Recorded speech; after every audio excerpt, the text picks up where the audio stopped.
m'a demandé de parler sur les highlights de l'Expo GI, il y a 2 semaines à Barcelone. Et à cause du fait, dans le pays, malheureusement, il n'était pas très nombreux cette année-ci. Le congrès, il y avait 2800 personnes, il y avait beaucoup de nouvelles données au congrès.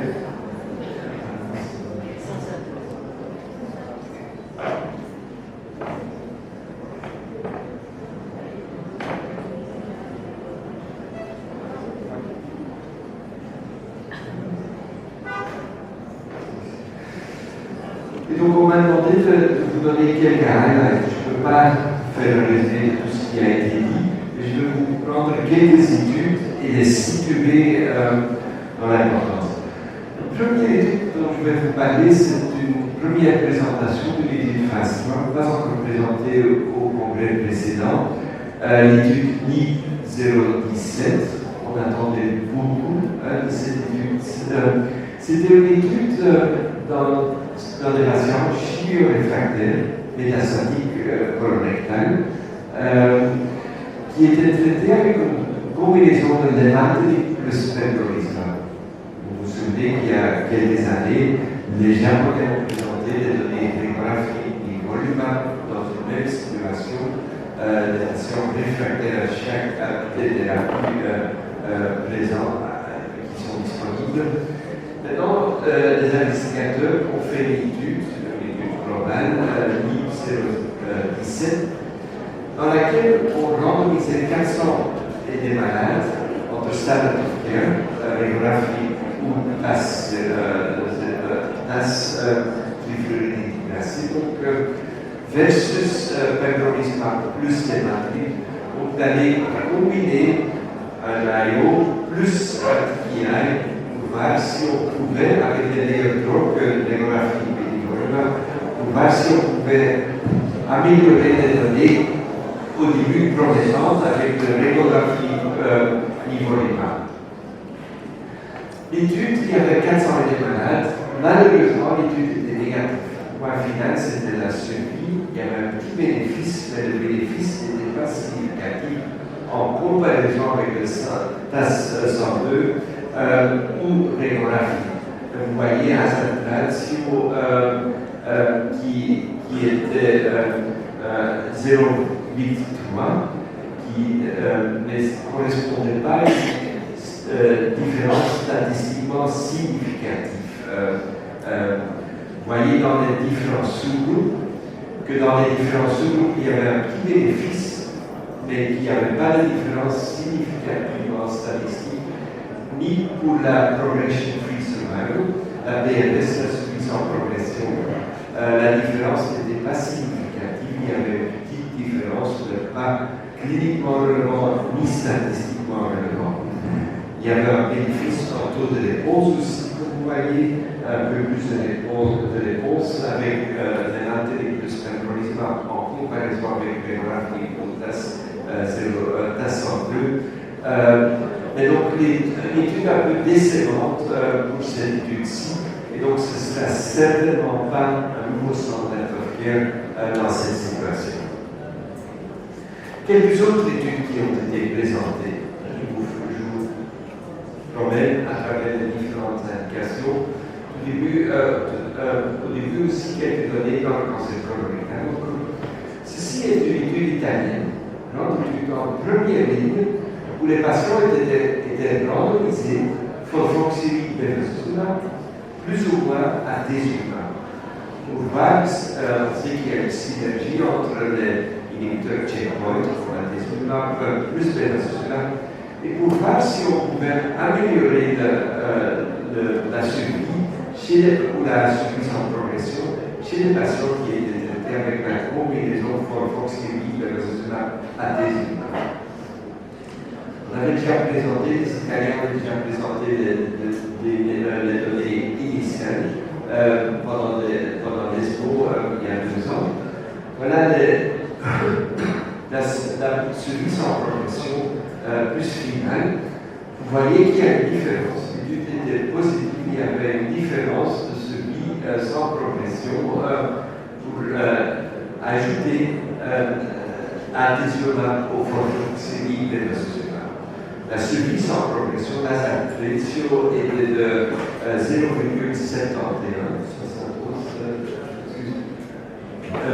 Vous voyez 2 mois de différence de survie sans progression.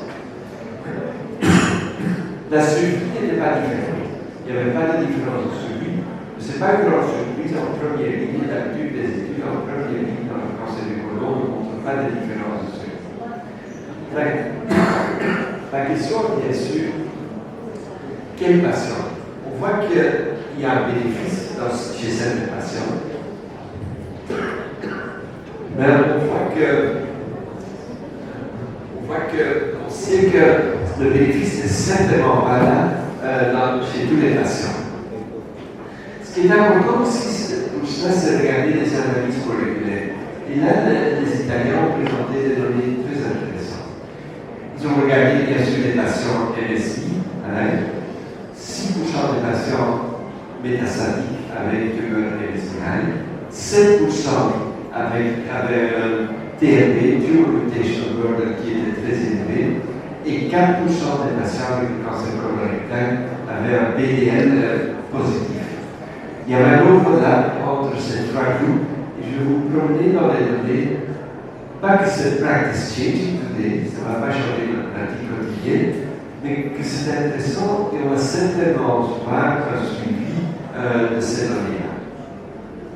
Si on regarde les patients LSI, si vous regardez la courbe là en haut, vous voyez le deficient MMR, la courbe rouge des patients dans le bras adhésional faisait beaucoup mieux que la courbe bleue des patients qui ne seraient pas adhésional. Ce n'est pas une grande surprise, on le savait déjà. Mais ici, en combinaison, c'est confirmé. Donc, comme vous le savez, là en bas, vous voyez la courbe pembrolizumab versus chimiothérapie dans des patients qui étaient MSI high. Vous voyez que 25% des patients ont une progression plus rapide quand ils sont traités avec pembrolizumab. Donc, dans le futur, si on puisse trouver des patients qui ont moins de bénéfices que les checkpoint inhibiteurs du pembrolizumab, dans ce cas-là, ça pourrait aider à améliorer le pronostic de ces patients-là. Et ici, l'étude a contribué et a démontré aussi qu'il y a certainement un groupe de patients qui ont un bénéfice d'une combinaison de chimiothérapie plus inhibiteur checkpoint. Si on regarde les données un peu plus en détail,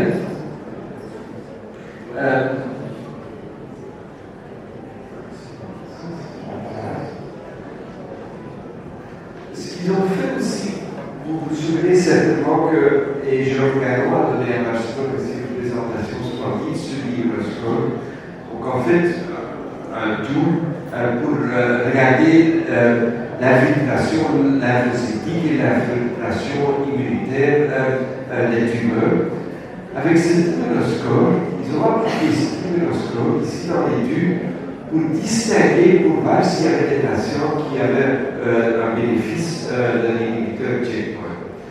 Et en effet, ce qu'ils ont vu et ce qu'ils ont rapporté, si vous regardez ici en bas, les patients donc LSI, comme je vous ai déjà dit, avaient un bénéfice des inhibiteurs de adhésion.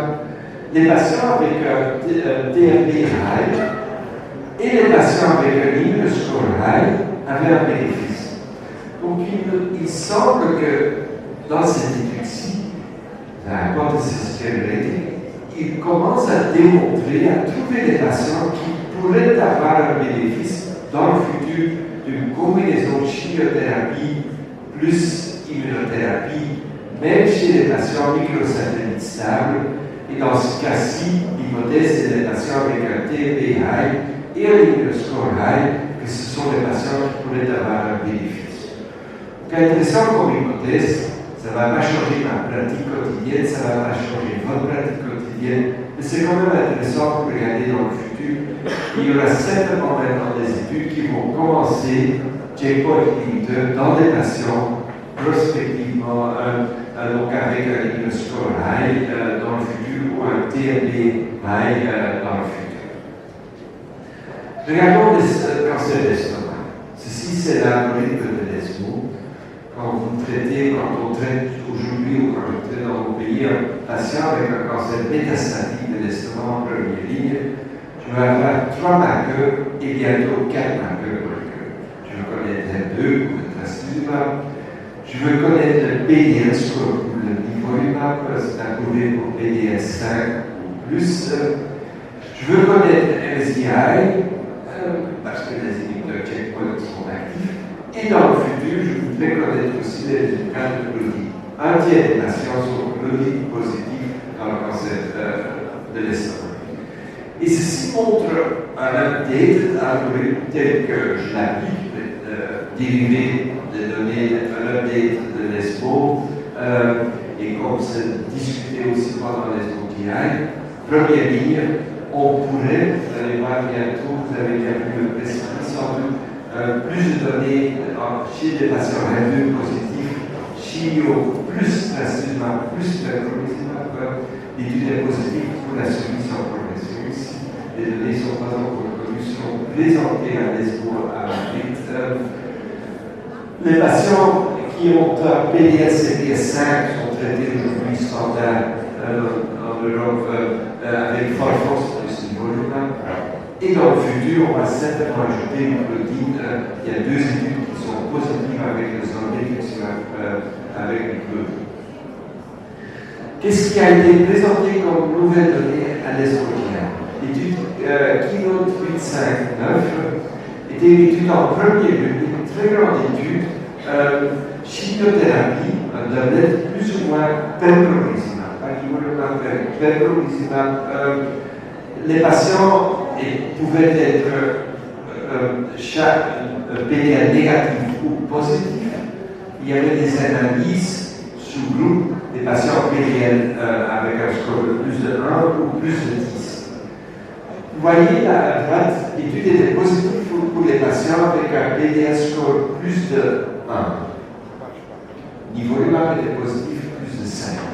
Mais la différence n'est pas spectaculaire. Un hazard ratio de 0,85. Et ce sont les données telles qu'elles ont été présentées. Si on regarde un peu plus en détail, et ceci sont 2-3 bilans de discussion de Florian Gordy qui a discuté à Barcelone ceci. Vous voyez des patients avec un PDL-CPS 0, voire de 1, il n'y a presque pas de bénéfice. 1 jusqu'à 9, il y a un peu de bénéfice, hazard ratio 0,83. Plus de 10, hazard ratio 0,64, MSI high 34. Donc vous voyez la différence, le bénéfice augmente avec ceci. C'est ce qu'on attendait, mais cette étude-ci confirme ces données-là, très importantes pour démontrer. Donc ceci, je vous ai dit déjà, nos bénéfices ont un bénéfice limité. Si le PDL-CPS est négatif, le bénéfice est clairement là, dans la cage verte. Si le PDL-CPS est plus de 10 ou MSI high, et on ne sait pas ce que EMA et les autorités vont décider. Je crois que les États-Unis, l'FDA va décider d'accepter aussi 1 jusqu'à 9. Je ne suis pas sûr, en Europe, on ne sait pas, on verra ce qu'ils vont décider. Mais ici, vous voyez de la même façon la hazard ratio en faveur, donc les mêmes données que je vous ai montrées, si vous regardez ici les plots pour les SI et PDL, high ou low dans ceci. PDL testing, bien sûr, il y avait beaucoup de discussions à Barcelone aussi sur toute la problématique, la fiabilité, la sensibilité, intra-observer variability. C'est clairement pas un test parfait, mais c'est le meilleur test qu'on ait jusqu'à présent. Et voilà ce qu'on peut appliquer, comment on peut interpréter, conclure ces données-là dans la pratique quotidienne. Aujourd'hui, nivolumab est approuvé en Europe dans les patients CPS5, comme je vous ai déjà dit, dans l'estomac. Dans l'œsophage, les cancers de l'œsophage, nivolumab est approuvé trouvé aussi 5 pembrolizumab PDL-CPS10. L'étude ici, Keynote 859, va ajouter notre spectre, et c'est pas clair où ce sera ajouté. Est-ce qu'on va uniquement le limiter au PDL10? Malheureusement, ils n'ont pas fait d'analyse de PDL5 pour comparer avec l'ivolumab, ou est-ce que ce sera approuvé 1 jusqu'à 9? Ce n'est pas tout à fait clair. Qu'est-ce qu'on a vu encore comme intéressant dans le cancer d'estomac? Nouvelle cible. FGFR, fibroblast growth factor. Vous savez qu'il y a des drogues approuvées dans beaucoup de pays contre FGFR2 dans les cancers des voies biliaires. Dans le cancer de l'estomac, il y a de plus en plus de données que FGFR est aussi une cible importante. On a une étude avec un TKI, fudipatinib, qui est actif dans les cancers des voies biliaires, ici étudié dans le cancer de l'estomac, chez des patients FGFR amplifiés. Il y avait une activité, voilà les données ici dans les cholangiocarcinomes, il y avait une activité dans le cancer d'estomac, mais l'activité était là, clairement, était assez limitée chez des patients avec une amplification FGFR. Un taux de réponse de 18%, comme vous voyez. Donc il faut faire clairement mieux. Et ceci peut venir des anticorps. Il y a des anticorps contre FGFR en voie de développement. Et après de PDL, MSI, Claudie, je crois que la nouvelle cible qui pourrait venir, c'est FGFR, fibroblast growth factor.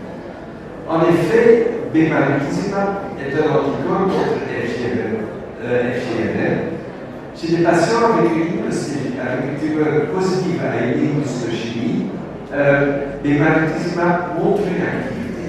Un tiers des patients étaient FGFR positifs sur l'immunohistochimie, et vous voyez dans les études phase 2 qu'il y a une différence entre chimio plus ou moins bemarituzumab. Maintenant, les études phase 3 sont en cours, et voilà les données présentées à Barcelone des études phase 2. Il y avait beaucoup de discussions parce qu'il y a eu quelques nouvelles données qui ont été présentées ou discutées dans les inhibiteurs checkpoint dans le cancer d'estomac, dans la thérapie néoadjuvante ou adjuvante. Je vais reprendre quelques de ces données-là.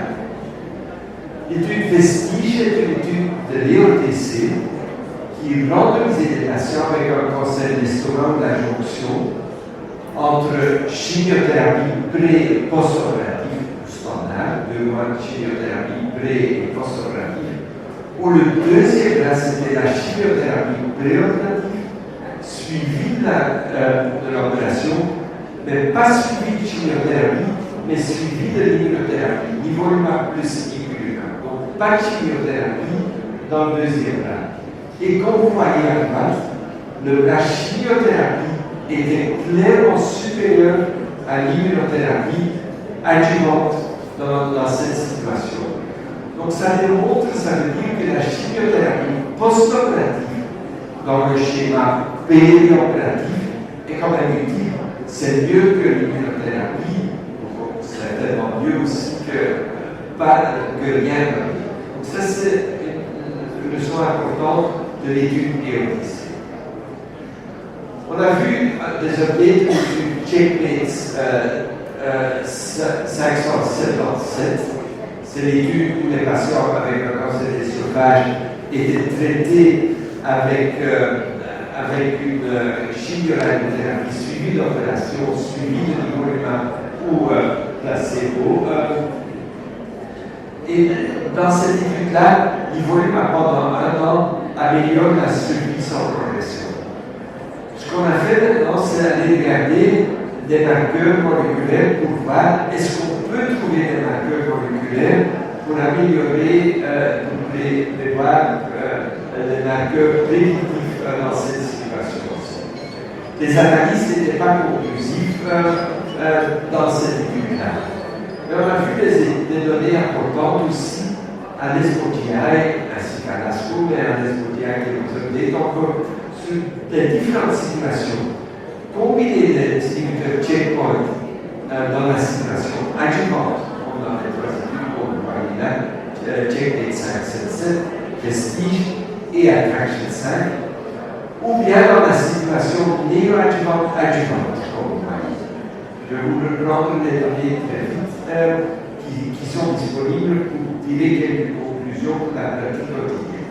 Voilà, ça c'est le nouveau Checkmate 577. Il vaut le manifeste placebo après chimiothérapie et opération. Et comme vous le savez, comme j'ai dit déjà, une amélioration de la survie sans progression avec l'ivolumab. Mais on n'a pas de marqueur moléculaire qui nous aide à distinguer chez quels patients. Il y avait plus de bénéfices chez les patients PDL-CDS positifs, mais c'est approuvé l'ivolumab aussi chez les patients avec un score de PDL faible dans cette situation. Ce qui est nouveau, c'est les études Attraction 5, présentées déjà à l'ASCO. Attraction 5, c'est une étude asiatique, opération suivie de chimiothérapie en doublet ou chimiothérapie plus nivolumab dans la situation adjuvante. L'étude était négative, il n'y avait pas de bénéfice, ce n'est pas une chimiothérapie ou immunothérapie périopérative, c'est uniquement post-opérative. Il n'y avait pas de bénéfice, comme vous voyez, les groupes sont très similaires, la saturation de 0,90, comme vous voyez ici. Voilà, ce sont les trois études adjuvantes. Donc jusqu'à présent, on n'a pas vraiment donné qu'une immunothérapie unique, ou en combinaison avec chimiothérapie, uniquement dans la situation adjuvante de cancer de l'estomac, donne un bénéfice aux patients. Par contre, les patients de cancer de l'œsophage, après chimiothérapie opération, ils ont un bénéfice avec l'ivolumab. Les études, les nouvelles données sont les études néoadjuvantes adjuvantes. Je vais prendre quelques minutes. Je parle en français, c'est un peu néoadjuvante adjuvante. Il y a trois études, Dante, Keynote et Matter. Dante est une étude allemande dans laquelle les patients étaient traités avec flotte périopérative, plus ou moins atezolizumab, donc un inhibiteur PDL. On a vu dans le passé, récemment, que atezolizumab, en combinaison avec flotte avant et après l'opération, améliore le staging des patients, contribue à un downstaging et aussi à un PCR complet chez les patients. On n'a pas encore des données de la survie sans progression ou de la survie à long terme de cette stratégie. Mais ceci est quand même intéressant, c'est qu'on voit vraiment, comme vous voyez, plus de tumeurs T0, N0, et plus de stades précoces si on a traité les patients avec flotte, plus atezolizumab en comparaison avec flotte tout seul. L'effet plus prononcé chez les patients avec un score PDL positif plus de 10, comme vous voyez ici. On a vu une étude chinoise à l'ASCO aussi, avec une chimiothérapie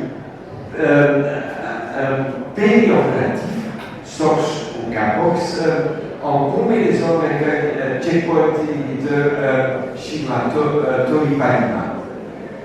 L'étude chinoise a montré les mêmes trends que l'étude allemande Dante. Comme vous voyez, plus de régression de la tumeur quand on combine la chimiothérapie avec un inhibiteur PD en comparaison avec uniquement la chimiothérapie préopérative. On a vu récemment deux autres précipices, on n'a pas encore les données, donc je ne peux pas vous donner les données, ils ne sont pas encore présentés. On a vu deux études aussi, Keynote 585, c'est une étude où les patients étaient traités avec une chimiothérapie périopérative, soit flotte, je donne les triplets, en combinaison avant et après l'opération avec pembrolizumab. On a vu un press release il y a quelques semaines qu'il y avait plus de réponses complètes chez les patients opérés, mais qu'il n'y avait pas de différence entre le taux de récidive, un peu décevant. L'étude Matterhorn, il y a eu un press release récemment aussi, 900 patients traités avec flotte, uniquement flotte, plus ou moins durvalumab. Les patients traités avec flotte plus durvalumab avant l'opération avaient plus de réponses complètes, donc plus d'effets sur l'histologie. On ne sait pas encore, peut-être à l'ESMO, au mois d'octobre, on ne sait pas encore si ça a un effet sur l'outcome final des patients. Mais en tout cas, ce qu'on voit dans les différentes études, c'est que un checkpoint inhibiteur mène à plus de réponses et donc plus de réponses complètes sur l'histologie chez les patients opérés. On fait un downsizing et downstaging des tumeurs. Et voilà le résumé des différentes données. Il y a le Saint-Valentin, comme j'ai discuté, l'étude keynote positif, vestige montre un bénéfice de la chimio versus l'immunothérapie adjuvante. Attraction 5 ne montre pas de bénéfice de l'immunothérapie en combinaison avec une chimio post-opérative. Et les trois études avec une immuno et chimio périopérative montrent toutes les trois les mêmes données sur le taux de réponse, sur l'histologie de la tumeur. Une étude ne montre pas d'effet sur la survie sans progression à long terme. Les deux autres études seront présentées dans le prochain futur. Et finalement, Tracadria, notre groupe de deux, aussi, où je vous présente l'algorithme parce que ça a été repris énormément sur les réseaux sociaux. Comment on approche maintenant, et j'ai apprécié la discussion que vous avez eue ce matin sur le cancer du rectum. On regarde toujours early and advanced, donc tumeur précoce et tumeur avancée, sans métastase. On parle de tumeur métastase. Tumeur précoce, c'était un des trois à abouler. C'est N0 ou 1 avec MRF négatif, IMVI négatif et pas des nodules latéraux, lateral lymph nodes. Advance, c'est au moins T3, MRF positif, des ganglions latéraux, N2 ou IMVI. Donc on fait la distinction. Et puis on fait proximal et distal, on fait plus de milieu. Parce que, et on peut tirer une ligne proximale distale sur l'IRM qu'on fait chez chaque patient. Et voilà ce qu'on fait.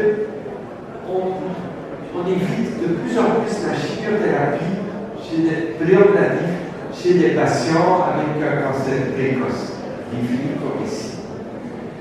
Chez les patients proximales, on évite de plus en plus la radiothérapie. La radiothérapie n'a certainement pas de bénéfice si on fait l'intégration de différentes études dans une tumeur proximale. Et dans les tumeurs distales avancées, on fait de plus en plus de TNT. Et dans des cas sélectionnés, on essaie d'éviter la chirurgie. Donc ça, c'est des principes généraux qu'on essaie d'appliquer. Et comment est-ce qu'on fait ceci? Donc dans les tumeurs précoces, proximales, on va faire une chirurgie tout de suite. Il n'y a pas de nécessité. Tumeur proximale est favorable de faire une thérapie d'évacuation. Distale, soit on va faire une résection transanale, TAVIS, ou une résection endoscopique, endoscopic surgical dissection, ESD, et éventuellement une chirurgie plus élaborée si nécessaire. Dans ce cas-là, mais si la tumeur est plus grande, plus que T1, il y a deux possibilités. Dans les tumeurs distale précoce, soit une chirurgie radicale tout de suite, soit intentional organ sparing, comme on appelle, comme vous avez discuté ce matin, avec un long schéma de chimio-radiothérapie et puis une évaluation. Et s'il n'y a pas de réponse complète, une chirurgie.